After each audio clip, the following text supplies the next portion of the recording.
뉴욕 증시가 0.6%가량 내렸습니다. 중국 상무부가 미국이 가해 행위를 함으로써 미중 무역 협상이 중단됐다고 주장했습니다. 또한 이번 주 북경에서 협상이 진행될 예정이었지만 트럼프 대통령의 행정명령 서명 이후 구체적인 일정이 나오지 않아 변동성을 더욱 키우고 있습니다. 이번 주 시장은 특별한 공식적인 스케줄이 없는 미중 무역 협상 관련 소식과 함께 5월 FOMC 의사록이 공개되는 데 따른 경계심을 나타낼 전망입니다. 또한 제롬 파월, 존 윌리엄스 등 주요 연은 인사들의 발언이 대거 예정되어 있어 주목됩니다. 보이콧당한 화웨이 창업자 및 CEO 런정페이 회장이 트럼프 대통령의 규제 조치에 대해 억울하다며 GTE가 무릎을 꿇은 것과 다르게 화웨이는 미국에 끝까지 굴복하지 않겠다고 버텼습니다. 또 미국이 다른 나라들을 협박한다며 나중에 미국이 5G 제품을 수출해달라고 애원해도 수출하지 않겠다고 으름장을 놓았습니다. 국제유가는 나흘 만에 0.2% 하락한 배럴당 62달러 76센트에 거래에 마쳤습니다. 지난 한 주 유가는 1.8%가량 올랐는데요. 이란을 둘러싼 군사적 위기감 속에 유가가 빠르게 올라가고 있습니다. 산유국들이 만나 감산 합의를 완화하는 즉 증산이 논의될 수 있다는 점도 유가를 약세로 이끌었습니다. 네, 시청자 여러분 안녕하십니까. 해외 시각을 생생하게 전해드리는 머니투데이 글로벌랩. 이번 주도 활기차게 또 힘차게 시작해보도록 하겠습니다. 방송 보시고 궁금하신 점 있으시면 인터넷 이용해 보시면 좋을 것 같습니다. MTN 글로벌랩, 머니투데이 글로벌랩을 인터넷에 검색하시면 저희 홈페이지도 마련이 되어 있고요. 또 다시 보기 컨텐츠들도 많이 마련이 되어 있으니까요. 놓치신 부분은 그 부분을 이용하시면 좋을 것 같고요. 또 Q&A 섹션 저희 홈페이지 들어오셔서 전문가분들 그리고 연구원분들과 1대1로 소통을 많이 해보시면 투자하는 데 아이디어 큰 도움 얻어가실 수 있을 거라고 생각이 됩니다. 자, 뉴욕 증시 마감 상황부터 좀 살펴보도록 하겠습니다. 전체적으로 0.6%가량 내렸습니다.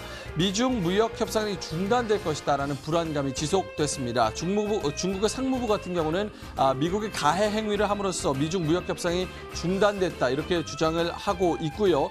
특히나 또 화웨이가 보이콧 당하는데 화웨이 회장이 이런 얘기를 했습니다.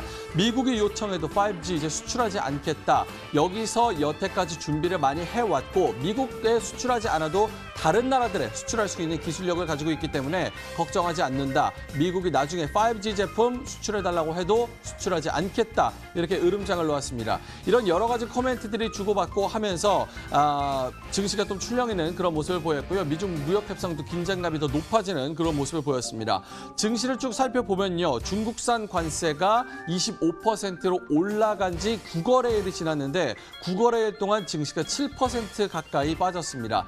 이런 하락세가 지속될지는 계속해서 지켜봐야 될 것 같습니다. 일단 다우존스가 0.3% 이상 빠지는 모습이었고요. 특히나 기술주의 나스닥이 가장 크게 출렁였습니다. 1% 넘게 하락하면서 마감했습니다. 자, 특징주 함께 살펴보도록 하겠습니다. 첫 번째 특징주는 페스틀리입니다.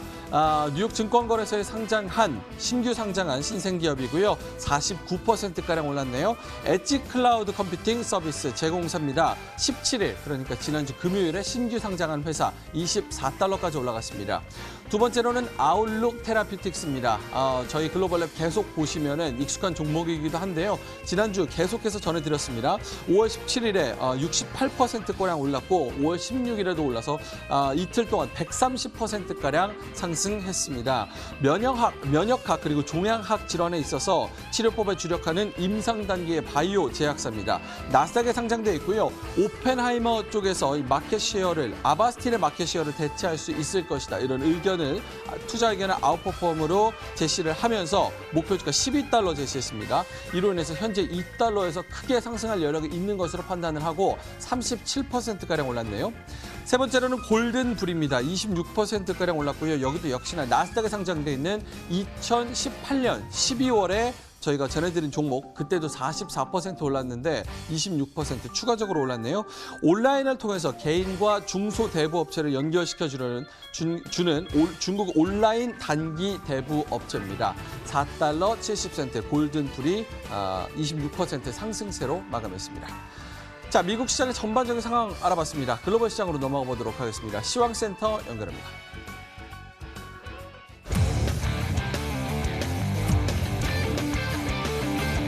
You're watching Hedging Global Lab, as well as Rising Star.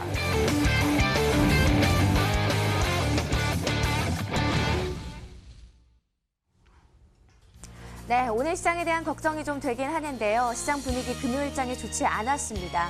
아시아 증시도 마찬가지였지만 미국 시장도 상승으로 반전했다가 하락 마감하면서 시장의 우려감을 그만큼 짙게 자아낸 하루라고 보시면 되겠습니다. 미국 증시 금요일장 마감부터 확인하도록 하겠습니다. 함께 보시죠. 자, 미국 3대 지수 모두 하락세를 기록하면서 마무리가 됐습니다. 나스닥 시장의 움직임이 1% 이상으로 낙폭이 가장 컸고요. 다우지수가 0.38%, S&P 500 지수가 0.58% 하락률을 기록했습니다. 지수 움직임 장 초반만 해도 매수세가 유입되는 듯했습니다. 4월의 소비자 신뢰지수가 15년 내 가장 좋은 수치 기록하면서 시장을 이끌어내면서 매수세가 유입이 됐고요. 상승 반전하면서 시장의 분위기를 좀 이끄는 듯했습니다. 4월의 경기 선행지수도 3개월 연속 상승세를 기록하면서 시장 분위기, 경기 지표에 따라서 좀 좋은 흐름들 보여줬습니다. 자, 문제는 오후장에 있었습니다. 경제방송에서 사실상 미중 무역 협상이 중단되었다라는 발표를 하면서 이 보도를 내놓으면서 시장 급락세로 찬물을 좀 끼얹었는데요. 하락 반전하면서 마무리가 되었다고 보시면 되겠습니다. 이런 분위기 유럽도 다르지 않겠죠. 유럽 시장 역시도 좀 좋지 않은 흐름 보이기는 마찬가지 흐름이었습니다. 미국 주요국 증시, 유럽 주요국 증시 모두 하락률을 기록하고 있는 상태인데요. 유로스톡 지수 0.38%, 독일이 0.58% 하락하고요. 프랑스 역시도 0.18% 하락률을 기록했습니다. 영국은 다시 좀 시한이 다가오나요? 브렉시트와 관련된 불확실성이 부상하면서 약세권에 머무는 하루를 보냈습니다. 자, 참담한 것은 아시아도 역시 마찬가지 흐름이었겠죠. 우리나라 증시 움직임 외국인들의 매도세가 특히나 나오면서 좋지 않은 흐름을 보여줬습니다. 혼조세를 마감하는 흐름을 보여주고 있는데요. 코스피 지수 0.58% 하락하면서 지수는 2200선에서 2055선까지 쭉 밀려난 상태라고 보시면 되겠습니다. 외국인들의 매도세가 7거래일 연속, 그리고 금요일장에서도 현선물 매도가 동시에 이어지면서 시장 약세로 이끌었습니다. 등락을 좀 보이기는 했지만 시장 역시나 좀 반등하지 못하면서 마무리했고요. 일본만이 빨간불 켜고 있는데요. 저가 매수세, 외국인들 중심으로 매수세가 유입이 되면서 0.89% 반등 마감했습니다. 중국 좋지 않은 건 당연한 거겠죠. 중국 고점 이후에 2,882선까지 밀려나 있는 상태인데요. 사흘 만에 하락 마감했습니다. 2% 이상 쭉 밀려나고 중국, 홍콩, 대만까지도 약세권에서 벗어나지 못하는 흐름을 보여줬습니다. 하웨이 발언 이후에 시장의 움직임을 계속해서 좋지 않게 끌어내리고 있는 상황인데 어느 정도에서 반등을 모색할 수 있을지, 그리고 이런 악재들을 떨어쳐낼 수 있을지는 조금 더 지켜보셔야 될 것 같습니다. 신흥국 시장은 그렇지만 아시아 시장과는 다르게 반등의 한 주를 보냈습니다. 오히려 좀 반등권 안에 들었는데요. 미리 좀 조정을 받아서 그럴까요? 인도 1.4% 이상의 상승률 기록했고요. 말레이시아 역시도 0.39% 반등하면서 마무리했습니다. 금요일장의 움직임을 가장 먼저 반응하는 중동시장의 움직임 살펴보시겠는데요. 중동시장 일요일 새벽에 시장이 열리기 때문에 금요일 미국장과 유럽시장을 가장 먼저 반영한다고 보시면 되겠습니다.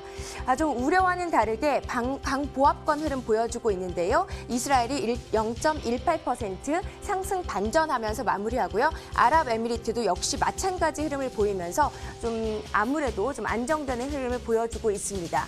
주말 동안에 조금은 무역 협상과 관련해서 긍정적인 이야기가 나오길 바랬는데 화해의 회장까지 일본 언론과의 인터뷰에서 자신 있다, 우리 괜찮다, 너희들한테 수출하지 않아도 괜찮다, 예상하고 있었다, 이런 반응을 나타내면서 오히려 좀 강경하게 대처하는 것이 시장 분위기에 조금 더 영향을 주지 않을까라는 생각을 하면서 오늘 좀 제가 시황을 좀 준비하기도 했었는데 사우디아라비아가 1.2%의 약세를 기록하면서 마무리했습니다.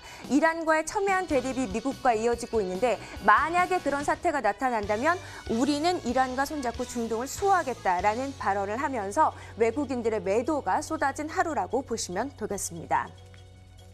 자, 시장 지표들 함께 확인하시겠습니다. 달러는 상승했습니다. 달러 인덱스는 0.16% 상승하면서 98엔까지 98.01 기록하고 있는 상태이고요. 원달러 환율이 문제죠. 5원도 채 남겨놓고 있지 않습니다. 1,195원까지 상승세를 기록하고요.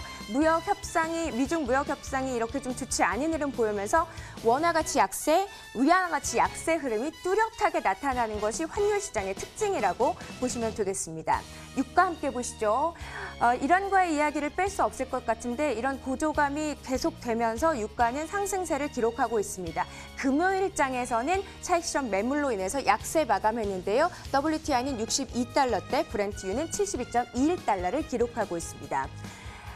달러가 강세를 보이면서 원자재 시장은 약세로 마감했습니다. 금 가격은 1,275불 기록하고 있고요. 약세권에서 머무는 흐름이 뚜렷하게 나타난 하루라고 보시면 되겠습니다. 글로벌 시황센터였습니다.